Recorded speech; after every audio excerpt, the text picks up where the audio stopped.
আসসালামু আলাইকুম। আহমেদ বন একাডেমি স্কুল অ্যান্ড কলেজের কলেজ শাখার একাদশ শ্রেণীর সুপ্রিয় শিক্ষার্থীকে আমার অনলাইন জীববিজ্ঞান ক্লাসে স্বাগত জানাচ্ছি। আমি মোহাম্মদ মোস্তাফিজুর রহমান।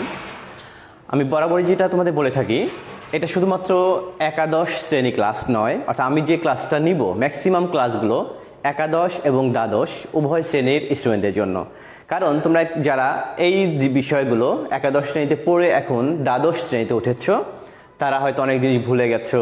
আবার এখন যদি একটু ক্লাসটা করো তাহলে তোমরা কি করবে, ক্লাসগুলো আবার তোমাদের দখলে চলে আসবে। এই জন্য আমি বলবো একাদশ শ্রেণী এবং দ্বাদশ শ্রেণী উভয় ক্লাসের শিক্ষার্থীরা যারা এখন যে যেখানে আছো, অনলাইনে আছো, তোমরা ক্লাসটা মনোযোগ সহকারে করো এবং প্রত্যেকেই শেয়ার করে রাখো। নোটিফিকেশান যেন তোমাদের বন্ধুদের কাছে চলে যায় এবং তারা যেন যে কোনো সময় সুবিধা মতো সময়ে ক্লাসটা করতে পারে। সঙ্গত কারণেই ঠিক এই সকালে ক্লাসে স্টুডেন্টদের উপস্থিতি কম থাকে, কিন্তু আনন্দের বিষয় হচ্ছে, ভালো লাগার বিষয়টা হচ্ছে যে পরবর্তী সময় তোমরা ক্লাসগুলো দেখে নাও। এজন্যই কখন ক্লাসটা হচ্ছে সেটার চেয়ে বড় কথা হচ্ছে তোমরা ক্লাসটা ঠিকমতো দেখতে পাচ্ছ কিনা। তোমাদের দেখতে পারা এবং তোমাদের বুঝতে পারা, সেটাই হচ্ছে মূলত ক্লাসের সার্থকতা।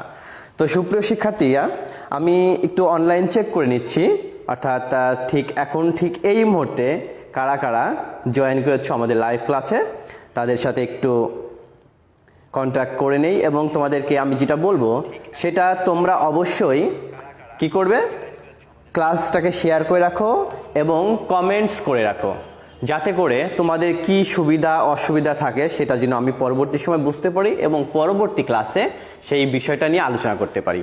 আজকে যেটা হয়ে থাকবে, অর্থাৎ তোমরা গত ক্লাসের পরে অনেকেই আমার সাথে ইনবক্সে যোগাযোগ করেছো যে স্যার বেশ ভালো বলেছো, যে তোমরা ক্লাসটা বুঝতে পেরেছো, হালকা কোনো সমস্যা থাকলে সেটা আমাকে জানিয়েছো। আমি চেষ্টা করেছি ইনবক্সে তোমাদেরকে সমস্যার সমাধান করে দেওয়ার জন্য। এটা আসলে সার্থকতা যে হ্যাঁ না, অনলাইন ক্লাসে তোমরা আছো এবং তোমরা ক্লাসটা ঠিকমতো করো। কারণ যদি তোমাদের উপস্থিতি না থাকতো, তোমরা ক্লাসটা না দেখতে, তাহলে আমি ইনবক্স পেতাম না। তো যাই হোক সুপ্রিয় শিক্ষার্থীরা, আজকে আমরা যেটা আলোচনা করব সেটা হচ্ছে একাদশ শ্রেণীর জীববিজ্ঞান প্রথম পত্র দ্বিতীয় অধ্যায় লেকচার 2। অর্থাৎ তোমরা জানো দ্বিতীয় অধ্যায়টা হচ্ছে কোষ বিভাজন। অর্থাৎ আমি ইতোমধ্যে দ্বিতীয় অধ্যায় থেকে একটা লেকচার দিয়েছি, আজকে আমার লেকচার নাম্বার 2। অর্থাৎ আজকে আমরা আলোচনা করব সেটা হচ্ছে কোষ চক্র ও ইন্টারফেজ পর্যায়ে, যেটা একটা চিত্র আমি অঙ্কন করে রেখেছি। এবং আলোচনা করব ক্রসিং ওভারের কৌশল এবং ক্রসিং ওভারের তাৎপর্য। এই হচ্ছে আজকে আমাদের মূলত ক্লাস। তো ক্লাসটা খুব বেশি বড় হবে না আমি আশা করি। তো যাই হোক সুপ্রিয় শিক্ষার্থী, এখন যেটা তোমরা করবে, অবশ্যই মনোযোগটা টোটাল অনলাইন ক্লাসের উপরে দাও এবং সর্বোপরি কমেন্ট সেকশনে তোমাদের মতামত, তোমাদের ভালো মন্দ, তোমাদের সুবিধা অসুবিধা জানিয়ে রাখো। তো আমি যদি এখন প্রথমেই এই কোষ চক্র আর ইন্টারফেস দশাটা অর্থাৎ কোষ চক্র নিয়ে আলোচনা করি, তাহলে দেখো কোষ চক্র আমরা যদি মাথায় এরকম রাখি যে জীবন চক্রটা কেমন। জীবন চক্র যদি আমরা বলি, তাহলে আমরা যেটা বলে থাকি যে একজন মানুষ জন্মগ্রহণ করলো, মানুষ বেড়ে উঠলো, মানুষের বৃদ্ধি বিকাশ হলো, একটা সময় মানুষ মরে গেল, এটা হচ্ছে জীবন চক্র না। এটা হচ্ছে ঠিক জীবন চক্র না। জীবন চক্র হচ্ছে ক্রমবর্ধমান চলতে থাকবে। যেমন একটা মানুষ জন্মগ্রহণ করলো, বৃদ্ধি হলো, মানুষের বিকাশ হলো, সেই মানুষ কি করলো, আবার পরবর্তী প্রজন্মের সৃষ্টি করলো। এটাই হচ্ছে মূলত জীবন চক্র।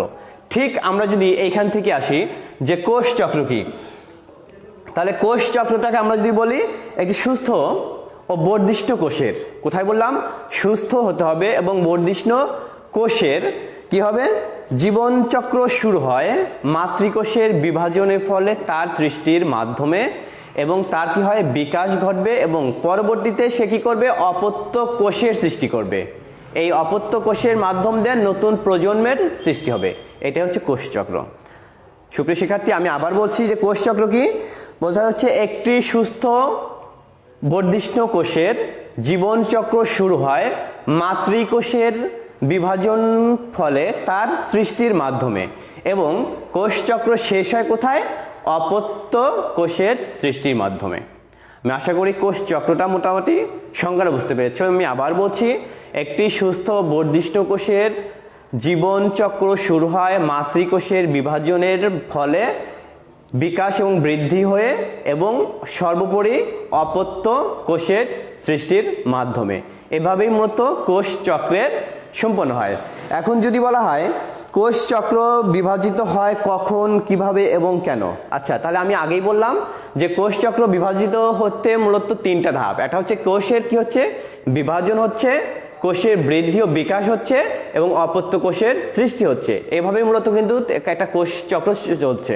তাহলে আমি কি বলছি, কোষ চক্র কিভাবে চলছে, একটা কোষের বিভাজন হচ্ছে, কোষটা বৃদ্ধি ও বিকাশ পাচ্ছে এবং কোষটা কি নতুন বা অপত্য কোষের জন্ম করছে। ঠিক এইভাবে হচ্ছে কি হচ্ছে কোষ চক্র সম্পন্ন হচ্ছে। এই তিনটি চক্র কে আবিষ্কার করেন, বিজ্ঞানী হাওয়ার্ড ও পেল্ক। এই নামটা মনে রাখবা যে বিজ্ঞানী হাওয়ার্ড ও পেল্ক এই দুইজন মিলে কি করছে, একটা কোষ চক্র আবিষ্কার করেছে। আচ্ছা দেখো, কোষ চক্র মানুষের জীবনে অর্থাৎ মানে প্রাণীর দেহে কতগুলো কোষ আছে এবং কোষটা কখন বা কিভাবে সম্পন্ন হয় মাথায় রাখবে। কোষ চক্রটা অনবরত চলতে থাকে, অর্থাৎ প্রতিনিয়ত কোষ চক্রটা কোষে বৃদ্ধি ও বিকাশ এবং অপত্য কোষের সৃষ্টি এটা চলতে থাকে। এখন যদি বলি একজন সুস্থ মানুষের তথা সুস্থ উদ্ভিদ ও প্রাণীর দেহে ঠিক কি পরিমাণ কোষ থাকতে পারে, আমরা যদি এক্স্যাক্টলি বলি একজন সুস্থ মানুষের কোষে কতগুলো কোষ থাকতে পারে, তাহলে সেই ক্ষেত্রে আমরা বলবো একজন সুস্থ মানুষের কোষে কি থাকবে, প্রায় হচ্ছে 100 ট্রিলিয়ন। অর্থাৎ কি বলবো যে একজন সুস্থ মানুষের কোষের যদি বলি কোষে কতগুলো একটা কোষে কতগুলো কোষ আছে, যে 100 ট্রিলিয়ন। এখন 100 ট্রিলিয়ন আবার কি, আমরা জানি কি 1 কোটিতে 100 কোটিতে 1 বিলিয়ন,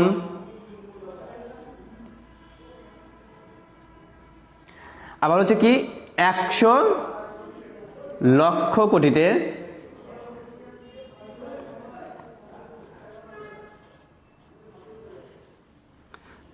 1 ট্রিলিয়ন।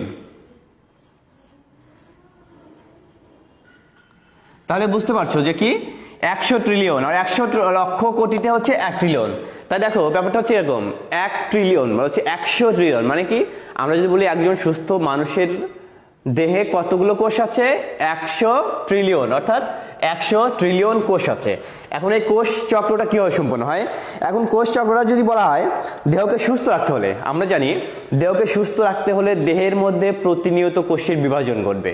এখন দেখো এই যে প্রতিনিয়ত কোষের বিভাজন এটা কিন্তু সবসময় স্বতঃস্ফূর্ত হয় না, অনেক সময় প্রত্যক্ষ পরোক্ষভাবে বাহ্যিক এবং অভ্যন্তরীণভাবে বিভিন্ন সময় রেসপন্স বা সংকেত বা সাড়া প্রয়োজন হয়। আর এইটা যদি হয় দেন কি হয়, কোষ চক্র বা কোষ বিভাজন হয়ে থাকে। এখন দেখো কোষ বিভাজন হয় মূলত দেখো এই মাইটোসিসের বিভাজন যাকে বলা হচ্ছে এম ফেজের দ্বারা, এম ফেজ, আর এটা হচ্ছে ইন্টারফেজ, অর্থাৎ দুইটা ধাপে। আমি কি বলছি, কোষ চক্র হয় মূলত দুইটা ধাপে, একটা হচ্ছে মাইটোসিস বা এম ফেজ যাকে বলা হচ্ছে মায়োটিক, এটা কি হচ্ছে, এটা হচ্ছে মায়োটিক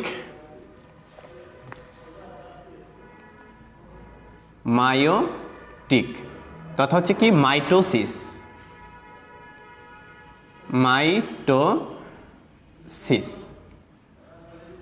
অর্থাৎ আমি কি বলছি, আমি আবার বলছি যে আমরা জানি কি একটা কোষ কি হয় বিভাজন প্রতিনিয়ত হতে থাকে, কিন্তু এই কোষের বিভাজনটা প্রতিনিয়ত কিন্তু স্বতঃস্ফূর্তভাবে হয় না। এটার জন্য কি হয়, বাহ্যিক এবং অভ্যন্তরীণ বিভিন্ন সময় রেসপন্স বা সংকেতের প্রয়োজন হয়ে থাকে।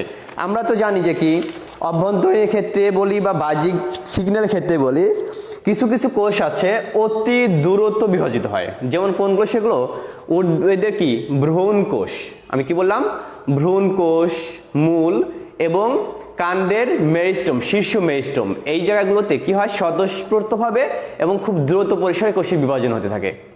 আবার কিছু কোষ আছে নিতান্তই রেসপন্স পেলে তখনই কোষ বিভাজিত হতে পারে। আবার কিছু কোষ আছে যেগুলো আদৌ কখনোই বিভাজিত হয় না, যেমন বলি মানুষের লোহিত রক্তকণিকা, তারপর সে স্নায়ু কোষ, পেশি কোষ, এগুলো হচ্ছে কি কখনোই বিভাজিত হয় না। এবং উদ্ভিদের ক্ষেত্রে স্থায়ী টিস্যুগুলো সেগুলো কি হয় না, কখনোই বিভাজিত হয় না।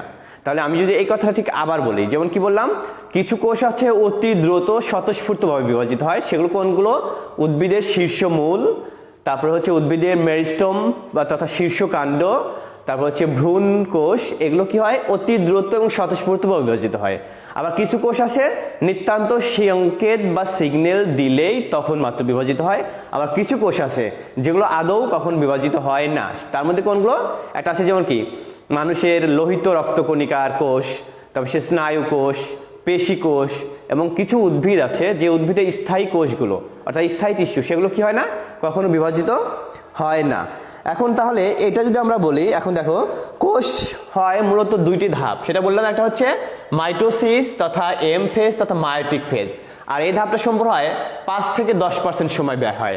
আর যে বাকি সময়টা সেটা ব্যয় হয় কথা ইন্টারফেজ, সেক্ষেত্রে কখন ব্যস্ত বা প্রস্তুতিমূলক পর্যায়ে, সেটা কখন কত পার্সেন্ট সময় লাগে? ঠিক 90 থেকে 95%। এখন যেটা বলা হচ্ছে এর মধ্যে দেখো দশা 1 আছে G1, সেখানে সময় লাগে 30 থেকে 40%, এবং এস দশা প্রতিলিপন, সেখানে সময় লাগে 30 থেকে 50%, S2 দশা সেখানে সময় লাগে 10 থেকে 12%। সর্বোপরি মাইটোসিস তথা হচ্ছে কোষের যে বিভাজন সেটা হচ্ছে মাত্র 5 থেকে 10% সময় ব্যয় হয়। এখন যদি বলি এই এম ফেজ তথা মাইটোটিক ফেজ আর ইন্টারফেজ কখন হয়, অর্থাৎ এম ফেজটা হয় কোষের যে বিভাজনরত যে সময়টা, অর্থাৎ যে সময়টা কোষের ঠিক বিভাজন হয় সেইটাই হচ্ছে এই মাইটোসিস তথা এম ফেজ তথা মায়োটিক ফেজ, আর এটা সময় লাগে 5 থেকে 10%। আর ইন্টারফেজ হচ্ছে বিরতিকালীন সময়, অর্থাৎ একটা এম ফেজ তথা মায়োটিক ফেজ থেকে অপর একটা এম ফেজ বা মায়োটিক ফেজ হওয়ার পূর্ব যে সময়টা, অর্থাৎ অবস্থানকালীন বিশ্রামকালীন যে সময়টা, সেটাই হচ্ছে ইন্টারফেজ বা প্রস্তুতি দশা। সুপ্রিয় শিক্ষার্থীরা, আমি আশা করি তোমরা বুঝতে পারছো। যাক, আমি আবার চেষ্টা করছি বোঝানোর জন্য যে আমরা জানি যে এই হাওয়ার্ড অফ পেল যে কোষ চক্র বর্ণনা করেছেন সেখানে দুইটা ধাপ সম্পন্ন হয়। প্রথম ধাপটা হচ্ছে কি বলবো এম ফেজ তথা মায়োটিক ফেজ, আর এম ফেজ বা মায়োটিক ফেজকে তখন বলবো অর্থাৎ কোষের বিভাজনকালীন যে সময়টা, অর্থাৎ যে সময়টা কোষ বিভাজিত হয় সেইটাই হচ্ছে এম ফেজ তথা মায়োটিক ফেজ তথা মাইটোসিস ফেজ, আর এক্ষেত্রে সময় লাগে 5 থেকে 10%। ঠিক তারপরে G1 দশা যেটা সময় লাগে 30 থেকে 40%, এরপরে এসে এস দশা তথা ডিএনএ প্রতিলিপন হতে সময় লাগে 30 থেকে 50%, এবং তারপর G2 দশার সময় লাগে 10 থেকে 12%। ওভারঅল ইন্টারফেজ বা প্রস্তুতি দশা, অর্থাৎ যে সময়টা কোষের একটা এম ফেজ থেকে অপর একটা এম ফেজে বিভাজনের মধ্যবর্তী যে সময়টা, তাকে আমরা বলবো ইন্টারফেজ বা প্রস্তুতিমূলক পর্যায়। এই ক্ষেত্রেই ম্যাক্সিমাম সময়টা অর্থাৎ 90 থেকে 95% পর্যন্ত সময় লাগতে পারে। যাই হোক সুপ্রিয় শিক্ষার্থীরা, এই হলো মোটামুটি আমাদের এই সংক্ষেপে কোষ চক্র এবং ইন্টারফেজের একটা বর্ণনা। এইবার যেটা আমরা আলোচনা করব যেটা হচ্ছে ক্রসিং ওভার। এখন এর মধ্যে তোমরা কে কে ঠিক অনলাইনে আছো এখন আমাকে একটু জানিয়ে দাও যে যারা যারা অনলাইনে আছো, কারণ হচ্ছে তোমাদের উপস্থিতি ক্লাসকে প্রাণবন্ত করে। তোমরা যদি ঠিকমতো উপস্থিত থাকো, ঠিকমতো ক্লাস করো, রেসপন্স করো, তাহলেই ক্লাসটা সার্থক হয় বলে আমি বিশ্বাস করি। যাই হোক সুপ্রিয় শিক্ষার্থীরা, এবার আমরা যেটা আলোচনা করব সেটা হচ্ছে কি ক্রসিং ওভার। আচ্ছা, ক্রসিং ওভারে যদি আমরা প্রথমে সংজ্ঞাতে যাই, যে ক্রসিং ওভার দেখো চিত্র একটা অঙ্কন করে রেখেছি। এখন ক্রসিং ওভারের আমরা যদি সংজ্ঞা যাই তাহলে আমরা বলবো কি মায়োসিস 1-এর প্যাকাইটিন উপপর্যায়ে একজোড়া সমসংস্থ, আমি কি বললাম, আমি আবার বলছি যে মায়োসিস 1-এর প্যাকাইটিন উপপর্যায়ে একজোড়া সমসংস্থ ক্রোমোজোমের মধ্যে অংশের বিনিময় হওয়াকেই ক্রসিং ওভার বলা হয়। সুপ্রিয় শিক্ষার্থীরা, আমি আবার বলছি যে ক্রসিং ওভার কাকে বলা হয়, বলা হচ্ছে মায়োসিস 1-এর প্যাকাইটিন উপপর্যায়ে দুইটি সমসংস্থ ক্রোমোজোমের নন সিস্টার ক্রোমাটিডের মধ্যে যখন অংশের বিনিময় ঘটে তাকে আমরা কি বলবো, ক্রসিং ওভার বলবো। সুপ্রিয় শিক্ষার্থীরা, আমি আবার বলছি যে ক্রসিং ওভার কাকে বলা হয়, হচ্ছে মায়োসিস 1-এর উপপর্যায়ে, অর্থাৎ কোন উপপর্যায়ে, প্যাকাইটিন উপপর্যায়ে দুইটি সমসংস্থ ক্রোমোজোমের দুইটি নন সিস্টার ক্রোমাটিডের মধ্যে যখন অংশের বিনিময় ঘটে তাকেই ক্রসিং ওভার বলে। এবার আমরা দেখো ক্রসিং ওভারের সম্পর্কে যদি একটা কাছে কিছু বলতে চাই, সেটা আমাদের একজন ব্যক্তির নাম অবশ্যই বলতে হয়, থমাস হান্ট মর্গান। ব্যক্তির নামটা কি, থমাস হান্ট মর্গান, অর্থাৎ থমাস হান্ট মর্গান। এই ব্যক্তি 1909 সালে ভুট্টা উদ্ভিদে প্রথম ক্রসিং ওভার পর্যবেক্ষণ করেন। তাহলে কি বললাম যে থমাস হান্ট মর্গান 1909 সালে প্রথম ভুট্টা উদ্ভিদে এই ক্রসিং ওভার জিনিসটাকে পর্যবেক্ষণ করেন এবং তিনি কি করেন, তিনি 1933 সালে এর জন্য নোবেল পুরস্কার পান। তাহলে আমি আবার যদি একবার বলে আসি তাহলে মূলত সংজ্ঞাটাই অনেকে ভুল করো, যে মায়োসিস একের প্যাকাইটিন উপপর্যায়ে এক জোড়া সমস্ত ক্রোমোজোমের দুটি নন সিস্টার ক্রোমাটিডের মধ্যে অংশের বিনিময় হলে তাকে আমরা কি বলবো, ক্রসিং ওভার বলবো। আর ক্রসিং ওভারটা প্রথম থমাস হান্ট মর্গান 1909 সালে ভুট্টা উদ্ভিদের কোষে ক্রসিং ওভার পর্যবেক্ষণ করেন এবং তার জন্য 1933 সালে তিনি নোবেল পুরস্কার পান। এখন যদি বলি আচ্ছা নন সিস্টার ক্রোমাটিড কি, নন সিস্টার ক্রোমাটিড হচ্ছে বাইভ্যালেন্ট কোষে অবস্থিত দুটি কি ভিন্ন ধর্মী ক্রোমাটিডের মধ্যে যখন অংশের বিনিময় হচ্ছে, অংশ হচ্ছে এই দুটি নন অর্থাৎ বাইভ্যালেন্ট কোষের নন সিস্টার, অর্থাৎ যেটা হচ্ছে একই রকম না ভিন্ন রকম ক্রোমোজোমে অবস্থিত, তাই মূলত হচ্ছে কি নন সিস্টার। এখন যদি বলি ক্রসিং ওভারের কৌশল কি, ক্রসিং ওভারের কৌশল বুঝি বলে এখন একটু আমরা চিত্র খেয়াল করব যে ক্রসিং ওভারে যদি আমরা বৈশিষ্ট্য বলতে চাই তাহলে কি বলবো, প্রথমে কি হবে দুইটা হচ্ছে ক্রোমোজোমের মধ্যে দুইটা একটা নির্দিষ্ট অংশে ভেঙে যাবে। তাহলে কি বলছি, প্রথমে দুটি নন সিস্টার ক্রোমাটিড একই স্থান বরাবর ভেঙে যাবে। আমি আবার বলছি, মানে যদি বলি ক্রসিং ওভারের কৌশল তাহলে বলবো হচ্ছে কি দুইটি নন সিস্টারের ক্রোমাটিডের একটা নির্দিষ্ট অংশ বরাবর ভেঙে যাবে। ভেঙে যাওয়ার পরে তাহলে কি হবে, তারা একটা এনজাইমের প্রক্রিয়ায় লাইগেজ এনজাইমের প্রক্রিয়ায় তারা পরস্পর কি হবে একটা কায়াজমা সৃষ্টি করবে, যা অনেকটা দেখতে দেখো এক্স আকৃতির, অর্থাৎ এইটা দেখতে অনেকটা এক্স আকৃতি, অর্থাৎ এরকম হয়েছিল দেখো তো ঠিক এইটা। তাহলে আমি যদি বলি তাহলে কি হলো, প্রথমে ক্রসিং ওভারের ক্ষেত্রে যেটা প্রথমে হবে, ক্রসিং ওভারের ফলে দুটি নন সিস্টার ক্রোমাটিডের মধ্যে একটা নির্দিষ্ট অংশে ভেঙে যাবে এবং নির্দিষ্ট অংশে ভেঙে যাওয়ার পরে তা কি করবে, পরস্পর প্রতিলিপনের মাধ্যমে কায়াজমা সৃষ্টি করবে। আর কায়াজমা সৃষ্টি বলতে আমরা কি পাবো, একটা এক্স শেপ পাবো, অর্থাৎ এইখান থেকে এই বরাবর দেখো এই বরাবর এবং এই যে বরাবরটা আমরা কি করবো, একটা এক্স শেপ পেয়ে যাচ্ছি। এই এক্স শেপ বা গঠন এইটাকে আমরা বলবো কায়াজমা সৃষ্টি। তাহলে প্রথম হচ্ছে কি দুইটা নন সিস্টার ক্রোমাটিডের অংশ ভেঙে যাবে, নির্দিষ্ট অংশ ভেঙে যাবে এবং ভেঙে যাওয়া অংশটা একে অপরের সাথে বিনিময় ঘটে কি প্রথমে কি করবে, কাছে এসে কায়াজমা সৃষ্টি করবে, তথা কায়াজমা বলতে তথা কি হবে এক্স আকৃতির মতো গঠন করবে এবং এরপরে কি হবে, এই ওভারঅল বিক্রিয়ার ফলে এই কায়াজমা অংশ পর কি অংশের বিনিময় ঘটবে। এবার দেখো একটু খেয়াল করো, অংশের বিনিময় করো। আমরা এখানে দেখো একটা হচ্ছে নন সিস্টারের একটা আমরা কি করেছিলাম, প্রথমে নীল রঙে দেখেছি একজোড়া ক্রোমোজোম, একটা হচ্ছে কালো কালি দেখিয়েছি। এখন দেখো এই যে নীল কালির থেকে একটা অংশ অর্থাৎ একটা নন সিস্টার ক্রোমাটিডের একটা অংশ কি হলো, ভেঙে গেছে। দেখো ভেঙে গিয়ে যে প্রতিস্থাপন হয়েছে, অর্থাৎ এরটা ওকে দিছে ওরটা ও নিছে। ঠিক সেই ক্ষেত্রে দেখো আমি নীল কালিটাকে সরিয়ে এখানে কালো কালি ইউজ করেছি আর এখানে কালোটাকে সরিয়ে নীল কালি ইউজ করেছি। অর্থাৎ আমি বোঝাচ্ছি যে আমি যদি ব্যাপারটা একটু সহজ করে বলি, দেখো এটা হচ্ছে কালো কালি অর্থাৎ কালো টোটাল, এটা যদি একটা হয় এটা যদি অপরটা হয় তাহলে ক্রোমোজোমের অংশের বিনিময় কেমন হয়, দেখো ঠিক এইটাকে যদি আমি এইভাবে রিপ্লেস করি যে এটাকে দিলাম এখানে এটাকে দিলাম এইখানে, দেখো তো সহজ করে, যেটা এটাও যদিও নন সাইন্টিফিক তবু একটু বোঝার জন্য বলি যে কি করলাম। দেখো এবার যে এই অংশটা কি করলো, এর একটা অংশ এখানে দিয়ে দিল এবং এটার একটা অংশ এখানে দিয়ে দিল। তাহলে কি এই যে বিনিময়, এটাই হচ্ছে মূলত কি ক্রোমোজোমের ক্রোমাটিডের কি হচ্ছে ক্রসিং ওভার, অর্থাৎ একে অপরের অংশের বিনিময়।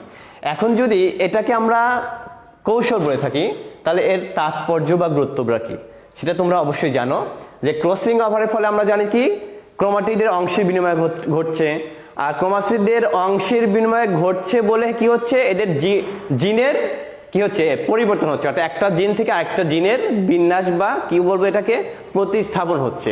আর যেহেতু কি জিনের পরিবর্তন হচ্ছে, জিনের পরিবর্তন হলে কি হচ্ছে এদের মধ্যে ওভারঅল একটা চারিত্রিক বৈশিষ্ট্যের পরিবর্তন হচ্ছে। আর চারিত্রিক বৈশিষ্ট্যের পরিবর্তন হচ্ছে বলে কি হচ্ছে এদের কি একটা বৈশিষ্ট্যগত পরিবর্তন হচ্ছে। আর বৈশিষ্ট্যগত পরিবর্তনের সাথে সাথে কি নতুন প্রকরণ বা একটু ভিন্ন ধর্মের প্রকরণ বা জাতের সৃষ্টি হচ্ছে। আর সেক্ষেত্রে কি হয় যে নতুন যে অংশটা অর্থাৎ ক্রসিং ওভারের পরে আমরা যে নতুন অংশটা বা নতুন যে বিষয়টা পাচ্ছি, সেক্ষেত্রে কি হয় তাদের অনেক সময় রোগ প্রতিরোধ ক্ষমতা, সময়ের সাথে সহনশীলতা এগুলো অনেক সময় বেড়ে যায়। এই জন্য ফসলি উদ্ভিদ থেকে শুরু করে নানান ক্ষেত্রে ক্রসিং ওভারটা ব্যবহার করা হয়। আর ক্রসিং ওভারটা মনে রাখবা, ক্রসিং ওভারটা ম্যাক্সিমাম ক্ষেত্রে এখন ব্যবহৃত হচ্ছে জেনেটিক অর্থাৎ বংশগত যে পরিবর্তন বা বিবর্তনের ক্ষেত্রে, অর্থাৎ জেনেটিকের ক্ষেত্রে এই ক্রসিং ওভারটা বেশি ব্যবহৃত হয়। আর ক্রসিং ওভারের আরেকটা গুরুত্বপূর্ণ বা একটা তাৎপর্য হচ্ছে ক্রসিং ম্যাপ বা জেনেটিক্যাল যে বিন্যাস অর্থাৎ ক্রসিং ম্যাপ তৈরি করতে। সেক্ষেত্রে এই ক্রসিং ওভারটা অর্থাৎ জিনের বিন্যাস বা বিন্যস্ত বা ম্যাপ জিন ম্যাপিং করতে ক্রসিং ওভারটা সবচেয়ে বেশি ব্যবহৃত হচ্ছে। তো সুপ্রিয় শিক্ষার্থীরা, অনেক হয়েছে, আজ আর নয়, পরবর্তী দিন পরবর্তী বিষয় নিয়ে তোমাদের সাথে ক্লাস হবে ইনশাল্লাহ। সেই অবধি তোমরা ভালো থাকো, বাসায় তোমরা ঠিকমতো তোমাদের পড়ালেখা চালিয়ে যাও। আর তোমরা যে পিরিয়ডিক্যাল পরীক্ষা সম্ভবত 20 তারিখ হবে বা এই সমসাময়িক সময়ে, অর্থাৎ তার জন্য তোমরা ভালোভাবে প্রস্তুতি নাও। আশা করি ভালো লাগার বিষয় হচ্ছে এখন তোমরা বেশ অনেকেই অনলাইনে ক্লাস করছো, এত সকালে হওয়া সত্ত্বেও তোমাদেরকে এই জন্য ধন্যবাদ। এবং তার চেয়ে বেশি ভালো লাগা যে তোমরা পরবর্তী সময় আমার সাথে ইনবক্স করছো, ভালো মন্দ তোমাদের মতামত জানাচ্ছ, তোমরা বেশ সন্তুষ্ট প্রকাশ করেছো আমার প্রতি, বিশ্বাস রেখেছো, এই জন্য আমি তোমাদেরকে ধন্যবাদ দিচ্ছি। এখন তোমাদের সাথে অনেক গুরুত্বপূর্ণ একটা ক্লাস নিয়ে হাজির হবে আমাদের মোস্ট প্রমিনেন্ট সিনিয়র এবং অভিজ্ঞ দিলারা আপা, তোমাদের দ্বাদশ শ্রেণীর শিক্ষার্থীদের জন্য। যারা দ্বাদশ শ্রেণীর শিক্ষার্থী আছো তোমরা অবশ্যই ক্লাসটা থেকে যাও। তোমরা ভালো থাকো, সে অবধি তোমাদের সুস্বাস্থ্য ও মঙ্গল কামনা করে বিদায় নিচ্ছি আজকে বলতো। আল্লাহ হাফেজ।